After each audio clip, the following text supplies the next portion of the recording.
आइए जानते हैं बिहार के हर जिला, हर क्षेत्र की फटाफट 50 बड़ी खबरों को केवल 10 मिनट में। साथ ही आज के इस वीडियो में हम लोग जानेंगे कि सरकार ने कौन कौन सी बड़ी घोषणा की है और साथ ही नीतीश सरकार ने करोड़ों की योजनाओं का शिलान्यास किया है और सभी चीजें कब से सस्ता मिलने लगेगी। महिलाओं को 1 लाख रुपए कब से मिलने लगेगा और मजदूरों को 9,000 रुपए कब से खाते में आएंगे। सब कुछ आज के इस वीडियो के माध्यम से जानेंगे। तो वीडियो को लाइक करके चैनल को सब्सक्राइब जरूर कर दें और कमेंट में अपने जिला, अपने शहर का नाम जरूर बताएं।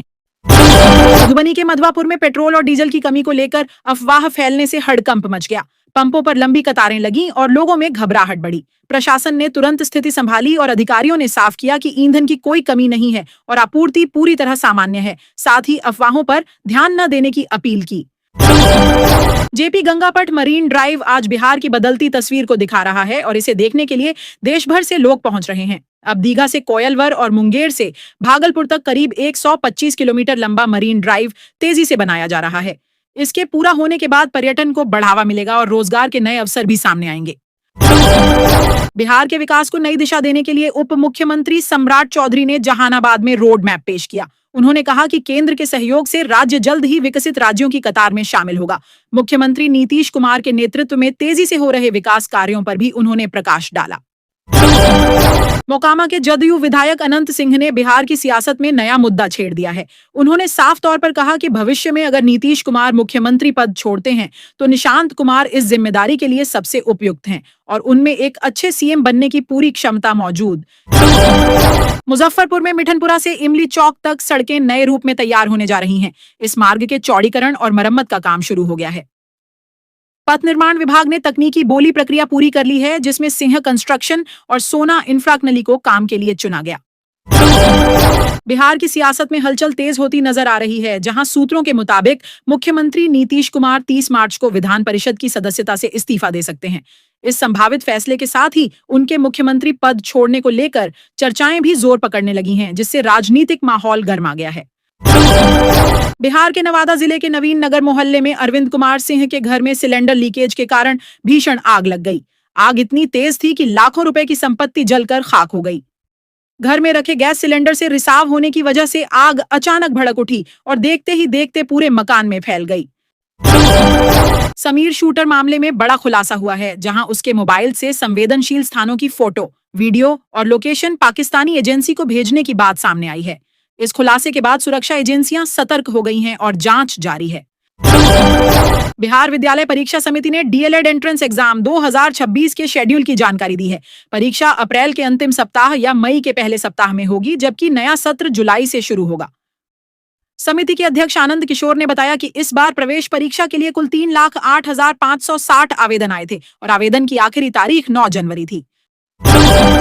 बिहार के मुख्यमंत्री नीतीश कुमार के इस्तीफे और विधान परिषद की सीट छोड़ने को लेकर लंबे समय से सियासी चर्चा चल रही थी। राज्यसभा के लिए निर्वाचित होने के बाद उठ रहे सवालों पर जेडीयू के राष्ट्रीय कार्यकारी अध्यक्ष संजय झा ने स्पष्ट कर दिया है कि नीतीश कुमार कब पद छोड़ेंगे, जिससे सभी अटकलों पर विराम लग गया है। पश्चिम चंपारण के रामनगर प्रखंड में स्थित सोमेश्वर धाम अब आस्था, श्रद्धा और रोमांच का अद्भुत संगम बन गया है।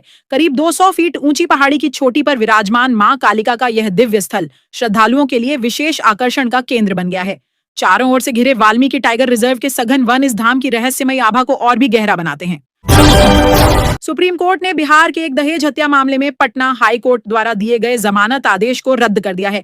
कोर्ट ने आरोपी पति को 1 सप्ताह के भीतर सरेंडर करने का निर्देश दिया। जस्टिस जेबी पारदीवाला और जस्टिस विजय बिश्नोई की पीठ ने कहा कि ऐसे संगीन मामलों में बिना गहराई से साक्ष्यों की जांच किए जमानत देना न्यायपालिका पर जनता के भरोसे को कमजोर करता है।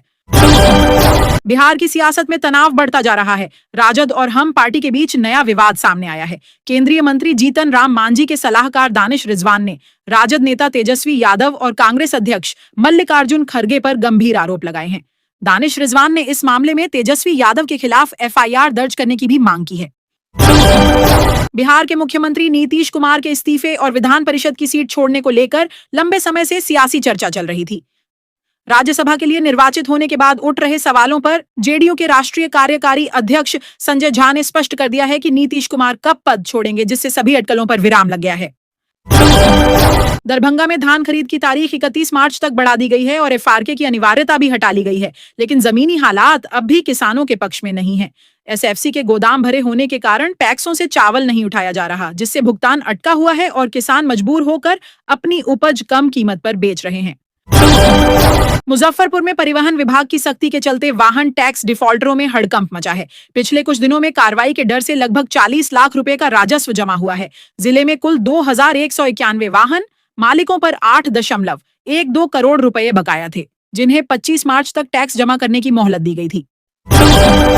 पटना में लॉज में रहकर पढ़ाई करने वाले छात्रों को रसोई गैस की किल्लत का सामना करना पड़ रहा है, जिससे उनकी परेशानियां बढ़ गई हैं।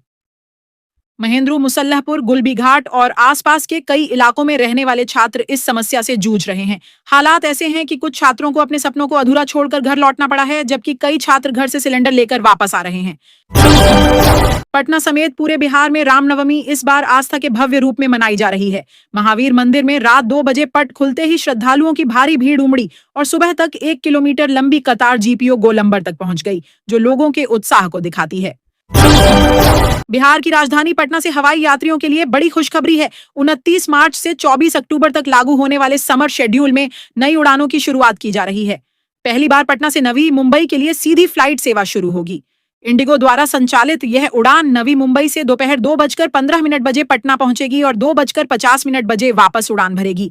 यात्रा का समय इस रूट पर लगभग 2 घंटे 40 मिनट रहेगा। आईआईटी पटना के इंक्यूबेशन सेंटर के 10वें स्थापना दिवस पर मंत्री श्रेयसी सिंह ने बिहार के युवाओं की प्रतिभा की जमकर तारीफ की। उन्होंने बताया कि आईआईटी में बिजनेस पार्क की तैयारी चल रही है, जिससे स्टार्टअप और नवाचार को राज्य में बढ़ावा मिलेगा। बिहार सरकार 40 पुलिस अफसरों को वीरता के लिए सम्मानित करने जा रही है, लेकिन सूची में एक नाम को लेकर विवाद खड़ा हो गया है। तेजस्वी यादव ने मुजफ्फरपुर में वीर पशुपतिनाथ मेडल की सूची में गायघाट थाना अध्यक्ष राजा सिंह के शामिल होने पर सवाल उठाए। राजा सिंह पर पहले हत्या का आरोप था, जिससे इस फैसले पर राजनीतिक चर्चा तेज हो गई है।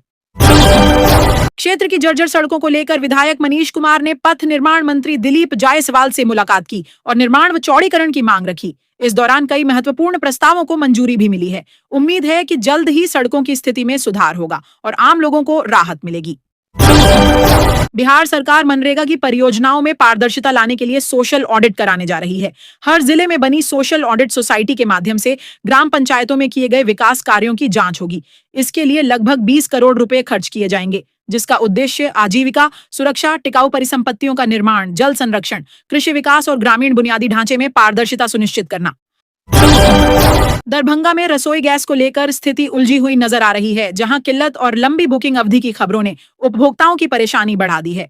प्रशासन भले ही आपूर्ति सामान्य बता रहा हो, लेकिन लोगों को शहरों में करीब 25 दिन और गांवों में 45 दिन तक इंतजार करना पड़ रहा है, जिससे खासतौर पर छात्रों को ज्यादा दिक्कत हो रही है। जमुई में ग्रामीण महिलाओं को आत्मनिर्भर बनाने की दिशा में एक नई पहल शुरू की गई है। केंद्र सरकार के ग्रामीण विकास मंत्रालय के तहत चल रहे प्रशिक्षण कार्यक्रम में 31 महिलाओं को विभिन्न प्रकार के फास्ट फूड बनाने की ट्रेनिंग दी जा रही है, ताकि वे खुद का रोजगार शुरू कर सकें।